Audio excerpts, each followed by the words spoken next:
شام کے محاذ پر موجود کمسن بچے ایرانی مفادات کی خاطر شام، عراق اور یمن میں جاری جنگ 3 نسلوں کو متاثر کر رہی ہے۔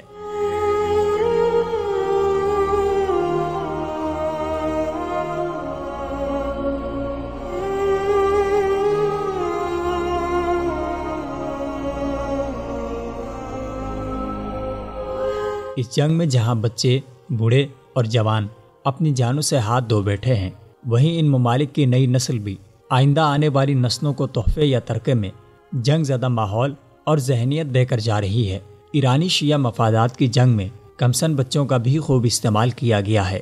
اس جنگ میں بچوں کی برین واشنگ کر کے انہیں مقدس جہاد کے نام پر اگلے مورچوں میں جھونکا جاتا ہے اور مزید لوگوں کو اس طرف متوجہ کیا جاتا ہے۔ عرب میڈیا کی ایک رپورٹ کے مطابق ایران کے ایک ٹیلی ویژن چینل نے ایک کمسن جنگجو بچے کی ویڈیو نشر کی ہے جس میں وہ شام میں لڑائی کے لیے بھیجے جانے پر گفتگو کر رہا ہے۔ اس ویڈیو میں اس نوعمر جنگجو سے رپورٹر پوچھتا ہے کہ اس کی عمر کیا ہوگی، جس کے جواب میں وہ کہتا ہے 13 سال۔ اس لڑکے کے ساتھ ایک اور مسلح شخص یہ کہہ رہا ہے یہ سب سے کم عمر جنگجو بچہ ہے۔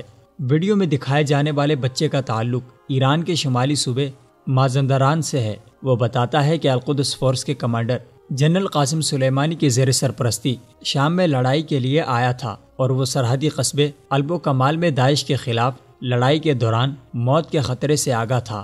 ایک ایرانی جنگجو کارکن کا کہنا تھا کہ اس بچے کو اب سکول میں ہونا چاہیے جہاں یہ کھیلے اور اسے جنگی محاذ پر نہیں ہونا چاہیے۔ انسانی حقوق کی عالمی تنظیم ہیومن رائٹس واچ نے شام میں لڑائی کے لیے ایران میں بچوں کی بھرتی کے خلاف تحقیقات کا مطالبہ کیا ہے۔ ہیومن رائٹس واچ نے عالمی برادری اور اقوام متحدہ پر بھی زور دیا ہے کہ وہ اس معاملے کی تحقیقات کرائیں اور ایران کا نام بچوں کے حقوق پامال کرنے والے ممالک میں سر فہرست شامل کریں۔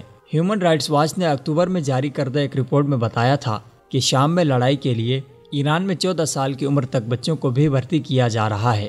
وہ قریباً 14,000 جنگجوؤں پر مشتمل افغان مسلح گروپ لوائے فاطمیون میں شامل ہیں۔ وہ شام میں صدر بشار الاسد کی وفادار فوج کے شانہ بشانہ اپوزیشن کے خلاف لڑ رہے ہیں۔ اسی طرح شام و عراق کے محاذوں پر افغانستان کے لوائے فاطمیون، پاکستانی لوائے زینبیون اور عراقی حشد الشعبی بچوں کا خوب استعمال کرتی ہیں۔ عراق میں شیعوں کی داعش سمجھی جانے والی سفاک اور انتہائی متشدد دہشت گرد شیعہ تنظیم الحشد الشعبی یا پاپولر موبلائزیشن نے کئی بچوں کو زبردستی محاذوں پر بھیجا، سینکڑوں کو برگلایا اور بعض مقامات پر تو بیک وقت 200 سے زائد بچوں کو اغوا کر کے انہیں دہشت گردی کی وارداتوں اور خودکش دھماکوں میں استعمال کیا گیا۔ اسی طرح انتہائی کمسن بچوں کے جنگ میں استعمال کرنے کے حوالے سے یمنی حوثی باغی شیعہ بھی پیچھے نہیں، جہاں حوثی باغیوں نے اسکول پڑھتے بچوں سے تعلیم چھڑوا کر انہیں محاذوں پر بھیج دیا ہے۔ ایرانی سرپرستی، حزب اللہ اور حشد الشعبی کی ٹریننگ اور شیعہ مذہبی جنونیت نے کمسن بچوں کو بھی آگ میں جھونکنے کے لیے دھکیل دیا ہے۔ شام، عراق اور یمن میں کمسن بچوں کو جنگی مقاصد کے لیے استعمال کرنے کے خلاف کئی بار عالمی سطح پر عالمی انسانی اور بچوں کے حقوق کی تنظیموں نے آوازیں اٹھائیں، مگر ایران کی زیادہ سے زیادہ یہی کوشش ہے کہ وہ اپنی افرادی قوت بچائے رکھے، جبکہ زیادہ سے زیادہ غیر ایرانی شیعوں کو اس جنگ کا ایندھن بنائے۔ اور حقیقت میں بھی شام و عراق اور یمن میں متحرک لوگ بیشتر غیر ایرانی شیعہ ہیں، جن میں سے اکثریت کا تعلق افغانستان، پاکستان اور دیگر ممالک سے ہے۔ وصال اردو، اندھیری رات میں ایک روشن چراغ۔